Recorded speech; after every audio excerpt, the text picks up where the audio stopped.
Hey everybody, welcome to the morning market briefing. It's Monday, July 20th, 2026. Hope you're doing well out there. Hope you had a good weekend.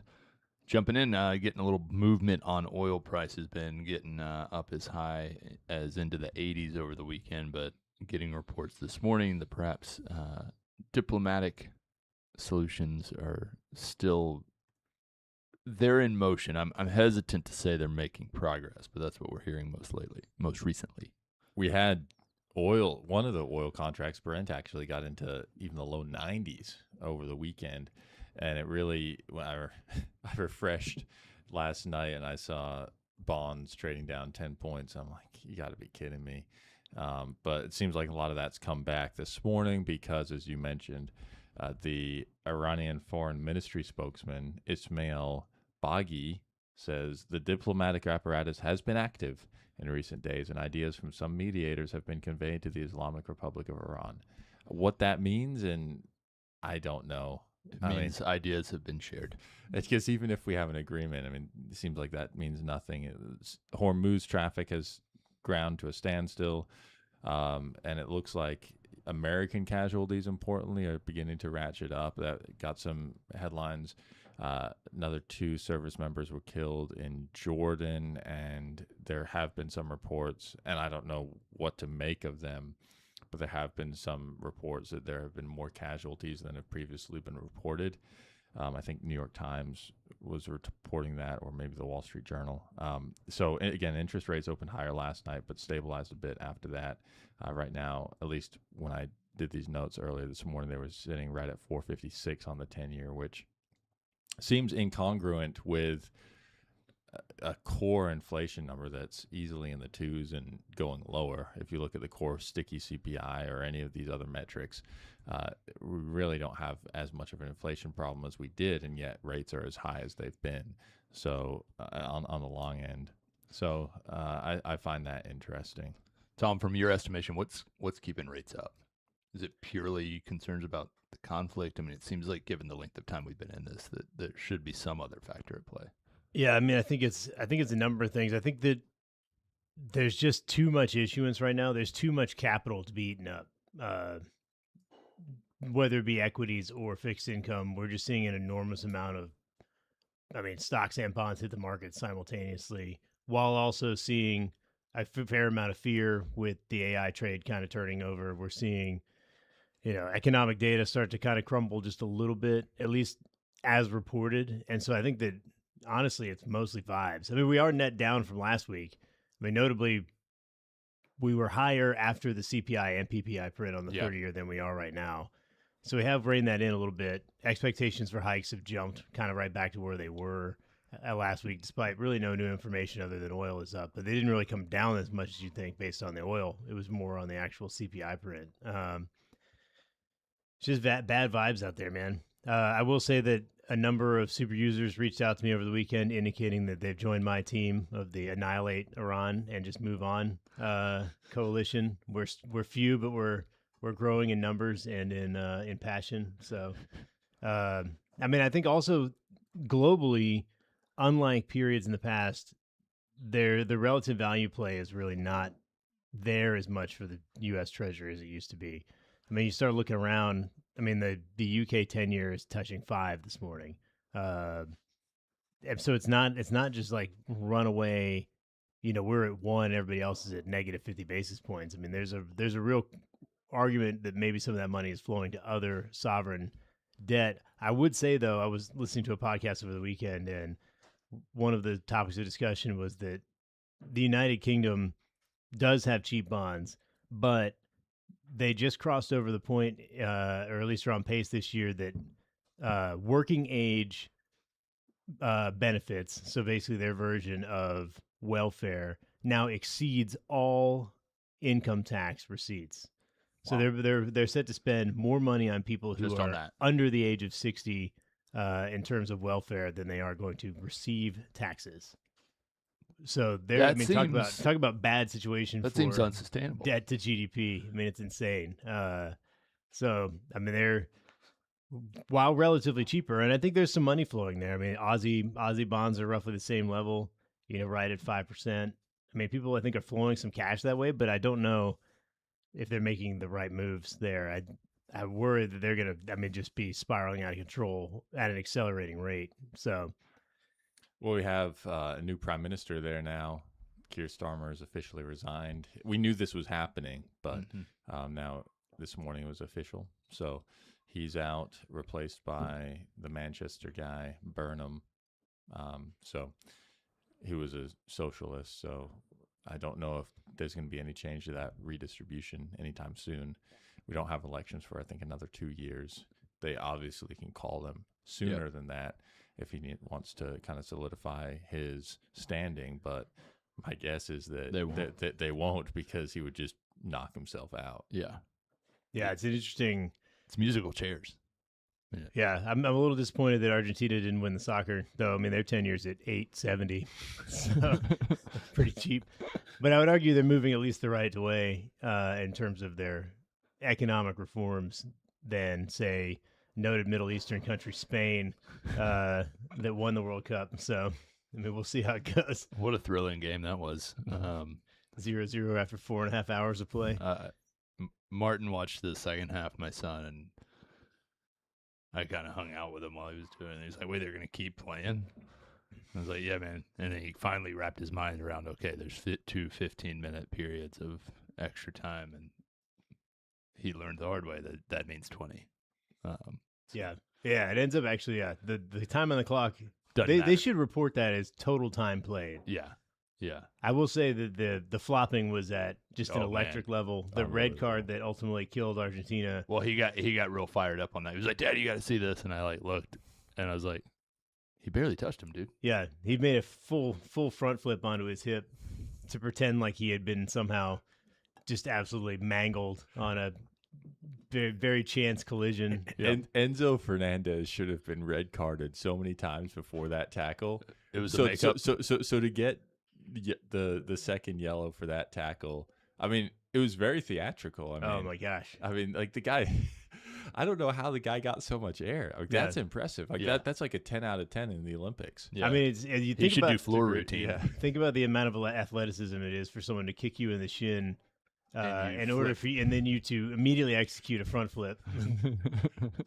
It was impressive with a front side 1080 or whatever. Yeah, like I mean, it was. He had like a quarter turn, so he landed on his side. Yeah, it was something. Domino's out with earnings up about 6.5%. Pretty strong performance here, Ben, and interesting commentary on the consumer. Yeah, they just had to, what's the phrase, not suck, and they did not. Language. Wow. Good grief. And getting wild on a Monday. So U.S.-owned comps accelerated slightly. U.S. franchise decelerated a little bit. International comps did a little bit better. I think the big story here is that they actually opened more international stores this time. This has been a big knock on the stock for a while. About 2 or 3 years ago, one of their big international franchisees basically said we're not growing anymore, and that really hit Domino's, and so they got some growth back there. They also said they had some positive, meaningful order count growth. I think at the end of the day, it's a stabilizing business, but we don't really know if it's back to growth at this point in time. I don't think you need to be when you're 18 times earnings versus what they were. It's like 30, 35 times earnings. They do have a lot of debt, but it's a franchise model, so they generate a lot of cash to support that debt. I think it's fine. 6.5% honestly makes sense pre-market because of where expectations were, but I don't think this is something you really need to chase. Yeah. Busy week with earnings, so figured we could just spend a little bit of time here highlighting what we're looking forward to. Tom, starting with you, put you on the spot. It could be a company, it could be the ECB decision, it could be whatever. What's moving the needle in your eyes? I mean, it's just such a weird hodgepodge. I mean, I think the home builders will be interesting. I think that sort of the knock-ons from the home builders, some stuff like Graco, which makes the spray paint guns that we own a little bit of, will be interesting. Just because, I mean, that's where the economy is. And if we continue to see weakness there, I mean, we've had such high interest rates for so long. Mortgages are insanely cheap. If there's some weakness there, I think that the knock-on effect is that you're going to start to see some of the economic data also start to unwind, at least around housing and I mean, that's the U.S. economy, if anything is. So that's really kind of where I've got my eyes this week. Ben, how about you? Yeah, I think, D.R. Horton was top on my list. They report tomorrow morning. I'm curious to see that we've seen interesting stabilization from the home builders the last couple of quarters, not because they're selling a bunch of houses, but they've kind of rebased their businesses and they're stable, kind of bouncing along the bottom, which has been good enough, kind of similar to a Domino's. The question is, will that start to pick up? I don't expect it to pick up in the immediate term, but I do take note that I feel like homes are starting to move again, and I get that it's the summer selling season, but I just get the sense that people are less mortgage rate sensitive today than they were 2 or 3 years ago, and I think that's what happens. I mean, everyone talks. The bigger piece here is that finance is a rate of change business, and that once the rate is what the rate is, people have adapted to it. I mean, I think even in inflation, we care about inflation. We don't really care about price level, at least from a finance perspective. We care about how prices are changing, but we don't really care about what the price is once the price is set. And so it's the same thing in housing. We care about where interest rates have been and where they are going. But right now, mortgage rates have been between 6 and 7% for the last 2 or 3 years. And I think that a lot of people initially had sticker shock with that, but we're now 2 or 3 years into this. We're now almost 7 years past the pandemic. It's just unbelievable. And, that's history. And I think that people have adapted to this new reality. And I think the excesses that were created during the pandemic really have lasted for a long period of time. But even those excesses at some point do get petered out. And so I'm curious to see what D.R. Horton says about that, because the millennials still need to buy houses. Mm-hmm. I don't think they all bought houses when they could have. And then the second one is GE Vernova. This is a company kind of pulling back the curtain of what we do here at Narwhal.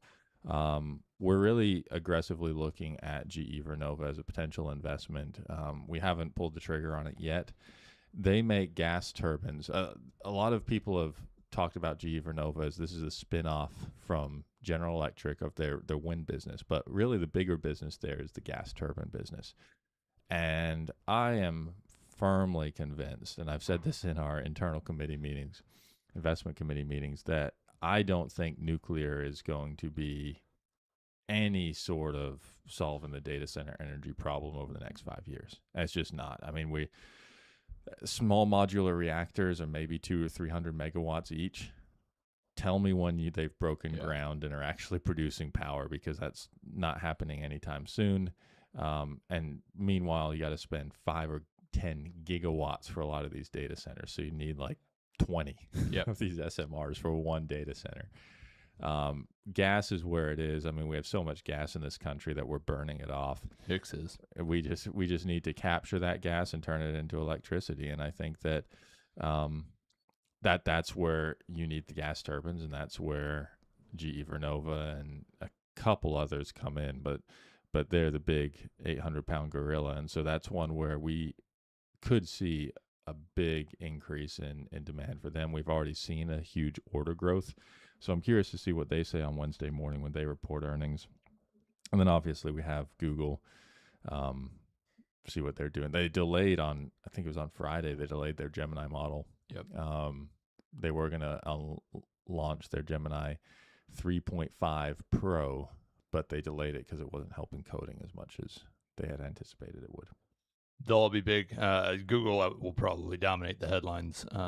I'm curious on American Express. Obviously, we've heard from the banks, but just interested to see more underlying data on the consumer. We continue to get survey data that I think is a little bit silly and goofy, and in many cases one-sided or not showing the whole picture. So I think American Express is a good read-through, further follow-up on how the banks have seen the quarter and how they're seeing the economy. And what's nice about American Express is that they usually give the first 3 weeks of the July. And so far in June, I was very surprised as to the economic strength in June that's persisted into July that we've heard about so far. So American Express, will they support that, and I think they will. And if they do, that again gives me more confidence in where we're going as an overall economy, despite these things with the oil and the war and the housing market. So Good stuff. Got some breaking news. Go. I don't know exactly what the ramifications will be this in real time, but the Houthis have announced they're imposing a maritime blockade on Saudi Arabia. So they've been threatening this for a while, and yeah. So I'm like not even quite sure how they would do that. Is there enough maritime power for the Houthis? I Or mean, rocket basically power? have to close the Red Sea. Hmm. Or are we just going to get rid of oceans? Yeah. Seems like the water's really the problem. Yeah. This is It's probably not great for oil prices. what a Throw bunch that out of there. what a bunch of Throw wonderful that people. out. Many good people on both sides, right? Saudi Arabia and the Houthis. A lot of good, solid folks.